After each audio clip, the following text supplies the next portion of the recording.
Bienvenidos a El Amor que Vale. Hoy en día oímos mucho sobre el amor libre, pero si es verdadero amor no es libre. El amor demanda compromiso. Le diré una cosa más. Lo que llaman amor libre tiene un alto costo. Quiero que escuche este mensaje titulado El alto costo de la baja vida. El alto costo de la baja vida. ¿Puede un hijo de Dios pecar? Sí. ¿Puede un hijo de Dios pecar y no sufrir? No. Por favor, preste atención a este pasaje. Amo a David. David es un hombre que anhelo conocer en el cielo.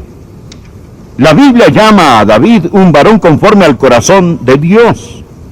El rey David, poeta, dulce cantante de Israel, poderoso guerrero, uno de los grandes hombres, en mi opinión, que jamás haya vivido. Les digo que David era un hombre entre hombres, un hombre por arriba de la mayoría de los otros hombres, un individuo increíble. Y aún así, él cayó en bajo, tenebroso, detestable y atroz pecado. Este capítulo lo narra. Cuando Dios pinta un retrato verbal de un hombre, Él lo pinta en su totalidad. Él no oculta las imperfecciones, las cicatrices. Leí que Alejandro Magno, quien conquistó el mundo a los 33 años, mandó que le hicieran un retrato y él colocó la mano a un lado de su rostro como si estuviera pensando. Mas lo que estaba haciendo era ocultando una cicatriz de guerra. La Biblia no oculta las cicatrices, y aquí vemos una cicatriz en la vida de David. Segunda de Samuel 11:1. Aconteció al año siguiente, en el tiempo que salen los reyes a la guerra, que David envió a Joab, y con él a sus siervos y a todo Israel, y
destruyeron a los amonitas y sitiaron a Rabá.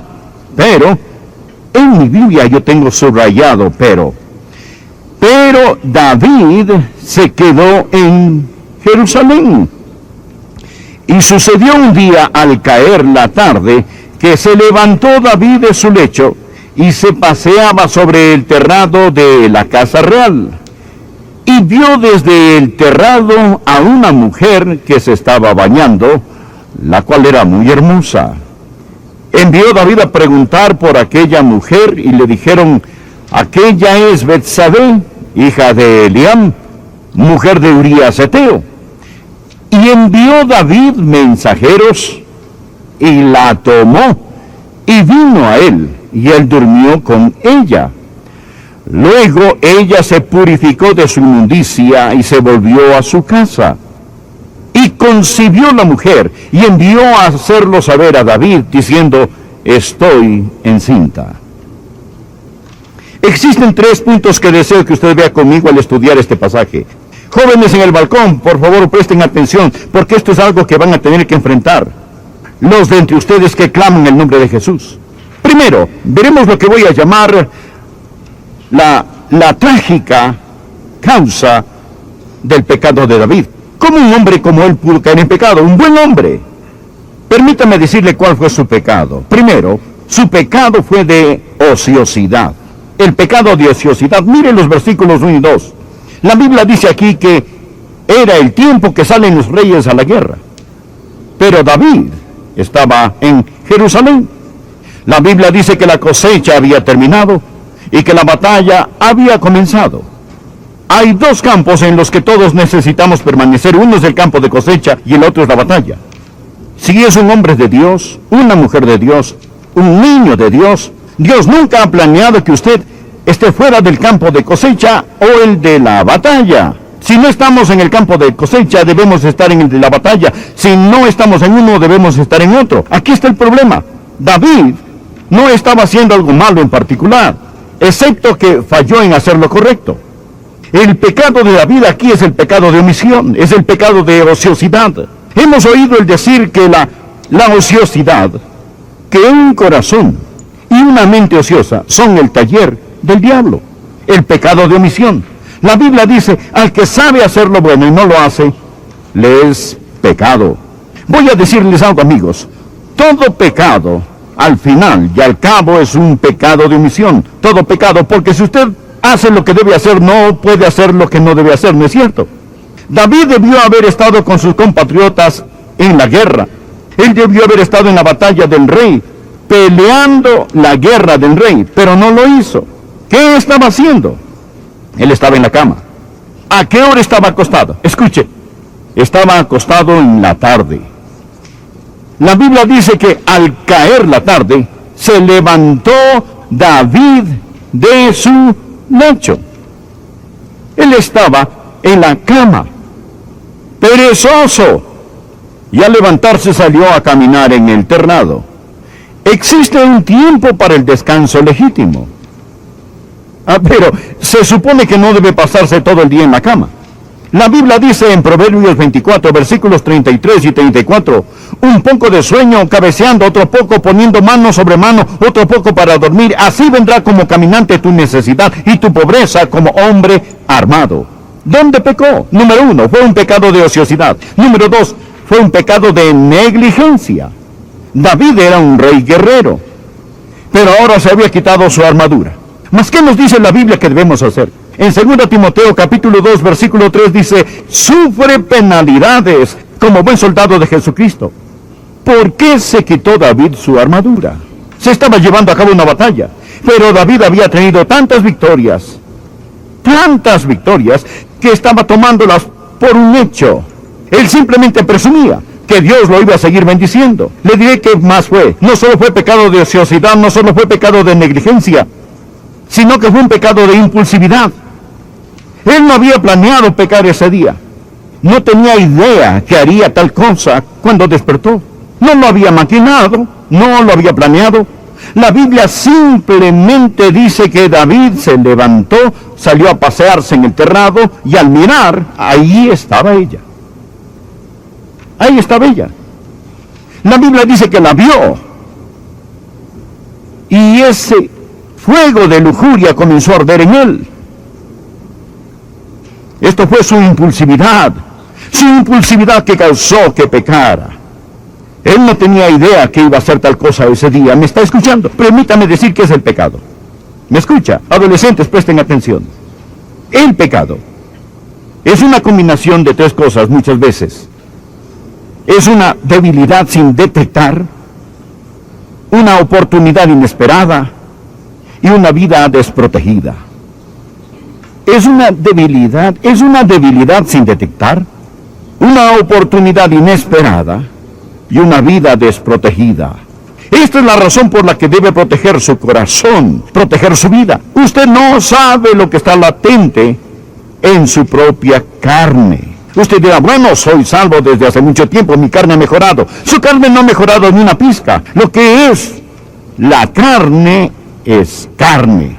Es por esta razón que debemos hacer como el Señor Jesucristo nos enseñó cuando oramos todos los días al decir, amado Dios, no nos dejes caer en tentación, mas líbranos del mal. Y usted trae el manto de protección de Dios sobre su vida, porque hay una debilidad sin detectar, una oportunidad inesperada y una vida desprotegida, y usted puede caer. Él fue impulsivo en su pecado. Él no planeó el hacer tal cosa. Le diré qué más pasó. Llegó a ser un pecado de frialdad. ¿Sabe qué sucedió? Si Si comienza a leer en el versículo 6 de este mismo capítulo, se dará cuenta que cuando David descubrió que Betsabé estaba encinta, él trató de encubrir su pecado. Él se dijo: sé lo que haré. Traeré al esposo de Betsabé del campo de batalla. Pasarán una noche juntos y él pensará que el niño es suyo. Entonces trajo a Urías a casa del campo de batalla. Pero Urías amaba a David tanto y era tan leal a sus soldados en batalla que dijo: yo no puedo estar aquí teniendo romance con mi esposa cuando mis soldados están allí fuera en el campo de batalla. En lugar de irse a su casa, durmió al lado de la puerta de David para proteger a David su rey. Cuando David se dio cuenta que el plan no iba a funcionar, pensó: yo tengo que hacer algo para deshacerme de Urías, porque Urías va a saber que este bebé no es su hijo. Entonces David llamó al comandante en jefe de sus ejércitos, Joab, y le dijo: toma a Urías y ponlo al frente de la batalla, al frente de lo más recio de la batalla. Y en el momento en que él esté en la zona más peligrosa de frente, retira las tropas, déjenlo solo para que muera allí, y así podemos decir a todos que murió en guerra. Era un plan diabólico concebido en el infierno. David nunca se imaginó que él pudiese llegar a hacer esto, y mucho menos cometer el pecado de adulterio. Pero lo hizo. La ociosidad, la negligencia, la impulsividad, la frialdad y ahora la terquedad. La terquedad. Dios le había hablado a David. David estaba bajo gran convicción. Pero David pasó todo un año sin arrepentirse y sin hacer las paces con Dios. ¡Cuán terco! Algunos de ustedes están en esa situación ahora mismo. Ustedes no solo están fríos, sino que también racionalizan este asunto. Están frenando a Dios. Piensan que de algún modo todo va a salir bien, que Dios se olvidará del asunto. De algún modo el estatuto de limitaciones se va a agotar. De algún modo usted piensa que simplemente se va a librar de esta, y obstinadamente pasa día tras día, tras día, tras día, pensando: quizá a Dios se le ha olvidado. ¿Sabe qué sucedió? David continuó siendo rey. Él continuó usando una sonrisa y disimuló la verdad. Este fue el pecado, la causa del pecado de David. Quiero que note otra cosa. Deseo que no solo note la trágica causa de este, sino que también quiero que note el tremendo costo de este. Segunda de Samuel, capítulo 11, versículos 27. Las últimas palabras de este versículo: mas esto que David había hecho fue desagradable ante los ojos de Jehová. Está subrayado en mi Biblia. Mas esto que David había hecho fue desagradable ante los ojos de Jehová. David sabía que él había desagradado a Dios. Por favor, ponga un marcador aquí y busque el Salmo 38. En este Salmo David habla de este desagrado. Ponga su marcador en 2 de Samuel 11 y busque por favor el Salmo 38. En este Salmo 38 usted va a ver el tremendo costo del pecado de David. Dije al principio: ¿puede un hijo de Dios pecar? Sí. ¿Puede un hijo de Dios pecar y no sufrir? No, absolutamente no. Recuerde que la Biblia dice que esto fue desagradable al Señor. Observe cómo habla David de este desagrado. Leamos los versículos 1 y 2. Jehová, no me reprendas en tu furor, ni me castigues en tu ira. Desagrado. Porque tus saetas cayeron sobre mí, y sobre mí ha descendido tu mano. ¿Qué sucede cuando un hombre, cuando un hijo de Dios peca? Bien, regresemos al versículo 1. Jehová, no me reprendas en tu furor. Lo primero son palabras de reprimenda. Dios, el Espíritu Santo, le hablará. Dios le reprenderá cuando usted peque. Dios pondrá su dedo en la llaga donde duele y dirá: eso estuvo mal. Escuche, si usted vive en pecado, tranquilo y cómodo, Puede ser el pecado de adulterio, puede ser algún otro tipo de pecado. Y Dios no lo está reprendiendo. Si no hay convicción, yo no daría la mitad de un aleluya por su esperanza de ir al cielo. Escúcheme. Si es un hijo de Dios, Dios lo reprenderá. Hubieron palabras de reprimenda. Segundo, hubieron flechas de convicción. Leamos el versículo 2. Porque tus saetas cayeron sobre mí. Dios traspasó su corazón. Dios le dijo a David, lo que hiciste estuvo mal, espantosamente mal. A su vez, note que él dice, y sobre mí ha descendido su mano. Palabras de reprimenda, flechas de convicción, la mano de presión. Algunos tienen la idea, bueno, si pecamos, Dios simplemente nos desecha. Usted lo tiene 180 grados al revés. Dios no lo desecha si es un hijo suyo. Cuando usted peca, Dios pone su mano sobre usted y aprieta. David dice, tu mano estaba pesada sobre mí. En el Salmo 51 David menciona que sus huesos han sido quebrantados. Él era un poeta, habla poéticamente, dice, Dios me has aplastado, Dios me exprimes la vida. ¿Conoce este tipo de presión? Si vive en pecado y conoce este tipo de presión, agradézcale a Dios. Si Dios tiene palabras de reprimenda,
si Dios tiene flechas de convicción, si Dios tiene una mano de presión sobre usted, diga, gracias Dios, me amas demasiado para permitirme continuar. Así está bajo convicción. Ahora, esta es una evidencia de que una persona es salva. La Biblia dice que si estamos en corrección, somos ilegítimos. Nunca hemos sido salvos. Por favor, escuche, aprende esto.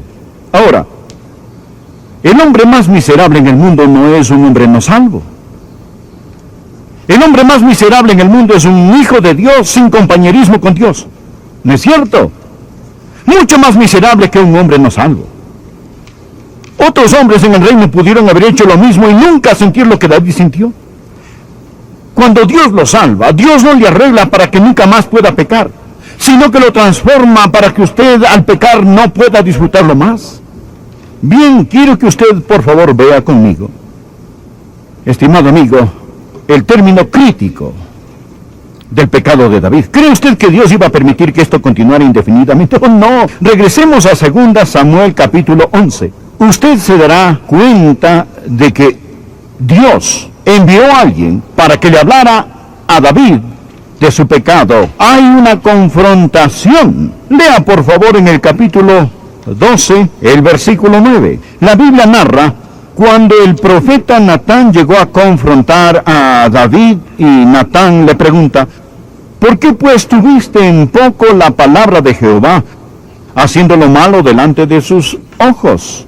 Ahora permítame decirle cómo opera Dios. Tendré que compactarlo, mas le daré los 4 pasos sobre cómo se encarga Dios de este tipo de personas cuando está en pecado. El término crítico. Primero, existe convicción. Ya hemos hablado sobre eso. Sobre esa convicción, esas palabras de reprimenda, esas flechas de convicción, esa mano de presión. ¿Qué debe hacer si hay pecado en su vida? Puede ser tan solo el pecado de frialdad, puede ser un pecado pequeño, no uno grande. Encárguese de él inmediatamente. La Biblia dice en 1 Corintios capítulo 11, versículos 31 y 32, Si pues nos examinásemos a nosotros mismos, no seríamos juzgados. Dios no trata de vengarse de usted. Dios simplemente quiere corregirlo. Versículo 32. Mas siendo juzgados, somos castigados por el Señor para que no seamos condenados con el mundo. Cuando los padres castigan a sus hijos, no tratan de vengarse de ellos, tratan de corregirlos. Incluso hay algunos niños que lo único que tienen que hacer es solo mirarlos, y sus pequeños corazones se derriten. Ahora bien, si el niño está arrepentido y el niño ha cambiado, no está haciendo más lo malo, usted no dice, bien, lo voy a castigar de todos modos. No, lo que usted desea es un cambio de comportamiento. Eso es todo lo que usted quiere. Si nos juzgamos a nosotros mismos, no seremos juzgados. Dios no trata de vengarse de sus hijos. Dios quiere corregir a sus hijos. Primero existe la convicción. Bien, suponga que la convicción no funciona. La segunda oportunidad, el segundo paso, la corrección. Dios me dará una paliza. Hebreos 12, versículo 6. Porque el Señor al que ama disciplina y azota a todo el que recibe por hijo. Ahora, no piense que Dios no va a disciplinarlo. La palabra azotar es la que se usa para una severa paliza. Permítame decirle algo. Dios está más interesado en su santidad que en su salud. Dios está más interesado en su justicia que en que usted maneje un Cadillac, vive en una gran casa o tenga éxito en los negocios. Dios está en la convicción. Después de esta sigue la corrección. Después de la corrección viene la confrontación. De seguro Dios lo confrontará. Es decir, Dios no permitirá que sigan lo mismo. Dios envió al profeta Natán para confrontar a David. Y Dios dijo, bien David, arrepiéntete y cambia, porque no vas a seguir así. Ahora bien, yo no sé cómo va a venir la confrontación para usted. Quizá la confrontación vendrá a través de un libro que tal vez lea. Tal vez el Espíritu Santo de Dios le hablará a su corazón. Quizás será por medio de su esposa o de su esposo. Tal vez será su pastor, quizá un amigo, o quizá alguna circunstancia. Mas usted sabrá sin lugar a dudas que está a punto de ser juzgado. Quizás sea este sermón. No sé por qué Dios quería que predicara este mensaje, mas sentí una carga en mi corazón de predicar este sermón hoy. Y parecía como si Dios me estuviera diciendo, hay alguien, Adrián, que necesita oír lo que vas a decir. Y creo que puede haber una cita divina aquí. Es la confrontación, el desafío.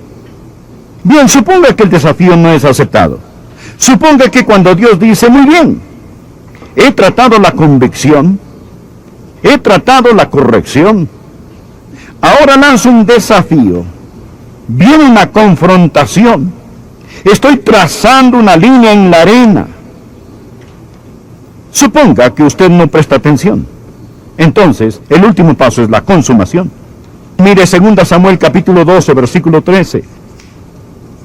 Lo que el profeta dijo a David. Entonces dijo David a Natán, pequé contra Jehová. Gracias a Dios que se arrepintió. David fue un gran pecador, pero finalmente llegó a arrepentirse en gran manera. Pequé contra Jehová. Y Natán dijo a David, también Jehová ha remitido tu pecado. Tú no morirás. ¿Sabe usted qué está pasando? Dios iba a matar a David.